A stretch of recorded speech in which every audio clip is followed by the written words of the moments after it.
Assalamualaikum warahmatullahi wabarakatuh. Perkenalkan, nama saya Laila Maria Ayundasari dari kelas 642D05 dengan NIM 642201718. Di sini saya akan menjawab dua pertanyaan dari mata kuliah karakter building.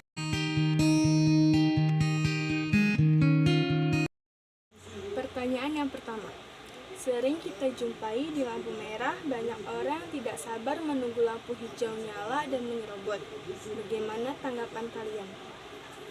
Oke, let's see. Pertama, tanggapan saya pribadi ya.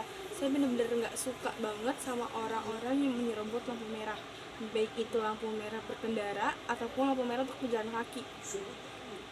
Perlu kita ketahui atau emang udah jadi obrolan lama, bicara lama bahwa Indonesia itu menjadi salah satu negara dengan ketatan peraturan yang sedikit rendah, atau Indonesia termasuk salah satu negara dengan SDM yang sangat rendah. Ya, tanggapan saya untuk orang-orang yang suka menyerobot, saya mohon dengan sangat untuk kalian yang menyerobot jangan diulangi lagi ya, karena itu bisa membahayakan diri kalian dan juga bisa membahayakan pengendara lain. Jangan sampai dengan alasan kalian bilang itu masih lampu hijau, di detik-detik terakhir masih bisa jalan, atau itu udah lampu kuning, baru lampu kuning mau ke lampu merah, itu kita udah disuruh hati-hati. Untuk hati-hati kita ngerem dari jauh, menurunkan kecepatan kita dalam berkendara, agar saat di depan zebra cross pas, jika di zebra cross itu lampu merah, itu kita stop, kita pas. Dan untuk pengendara-pengendara lain yang sudah melanggar aturan, kalian sudah punya SIM dan kalian juga sudah turun ke jalan raya, itu artinya kalian juga harus tahu arti-arti dan simbol-simbol yang ada di jalan raya. Contohnya 3 lampu lalu lintas. Saya harap dengan adanya peraturan yang tegas dan sanksi yang tegas untuk para penyerobot jalan itu bisa membuat kalian jerak.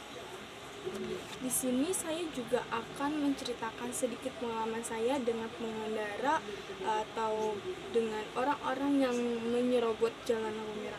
Jadi di Jakarta itu sudah banyak lampu lalu lintas atau jalan peraturan untuk pejalan kaki dan pengendara roda 2 maupun roda 4. Salah satunya itu di jalan raya daerah Glodok. Jadi saat itu saya pernah ke daerah itu. Saat saya turun dari busway untuk menyeberang jalan, kita disuruh untuk berhenti. Kita para pejalan kaki harus berhenti menunggu sampai lampu lalu lintas untuk pejalan kaki itu warna merah. Di situ ini sudah terpampang yang depan halte busway itu khusus pejalan kaki, dan yang sebelahnya itu lampu merah untuk pengendara bermotor maupun roda 4. Di situ terlihat kalau misalkan lampu untuk pejalan kaki warna merah, itu artinya pejalan kaki itu dipersilakan jalan dan pengendara bermotor untuk stop dan berhenti. Tapi sungguh disayangkan, memang faktanya benar, Indonesia menjadi salah satu negara dengan sumber daya manusia yang sangat sedikit dan sangat kecil. Karena hak kita untuk pejalan kaki jalan karena lampunya itu sudah hijau, malah ada mobil yang menyerobot jalan padahal lampu merah itu sudah menunjukkan tanda untuk stop, untuk berhenti, tapi ada saja itu mobil yang jalan. Dan yang saya sayangkan lagi, di samping saya itu ada seorang turis dari negara luar. Bagaimana tanggapan kalian? Malu? Itu pasti. Itu menggambarkan betapa tidak menghargainya peraturan di Indonesia. Walaupun tidak semuanya, tapi hanya karena satu pelaku yang dilihat mungkin dari orang luar ataupun orang-orang yang memang memahami peraturan dan yang bisa tertib, itu sangat-sangat memalukan menurut saya.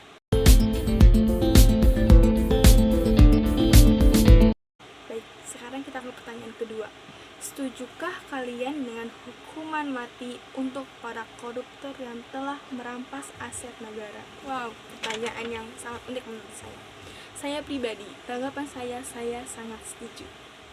Karena di Indonesia hanya dengan hukuman dibalik jeruji, hukuman sita aset negara, sita aset yang telah mereka rampas dari negara, itu membuat mereka kurang jerak. Seakan-akan, wah, hidup di balik jeruji besi, hidup di penjara tidak semenakutkan itu dan tidak semenyedihkan itu. Mereka hanya menanggung malu, dan setelah beritanya reda, hilang, mereka di balik jeruji besi, dan mereka keluar, wah, beritanya sudah hilang, beritanya sudah nggak ada, udah adem ayem lagi, mereka akan mengulangnya lagi. Tapi untuk hukuman mati, saya sangat setuju. Lalu bagaimana jika dia membantah itu kan untuk yang jumlahnya puluhan atau bahkan miliaran, bahkan triliunan. Lalu bagaimana dengan hukuman dengan koruptor-koruptor yang hanya mengkorupsi sedikit? Menurut saya, kenapa nggak kita buka dengan hukuman potong tangan?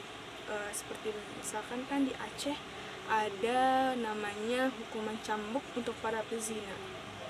Kenapa di Indonesia tidak diterapkan hukuman potong jari atau potong tangan untuk para koruptor, agar mereka selalu ingat bagaimana menyakitkan itu dan bagaimana sakitnya saat tangan mereka dipotong karena mereka telah mencuri uang rakyat. Ya, terdengar sadis menurut saya.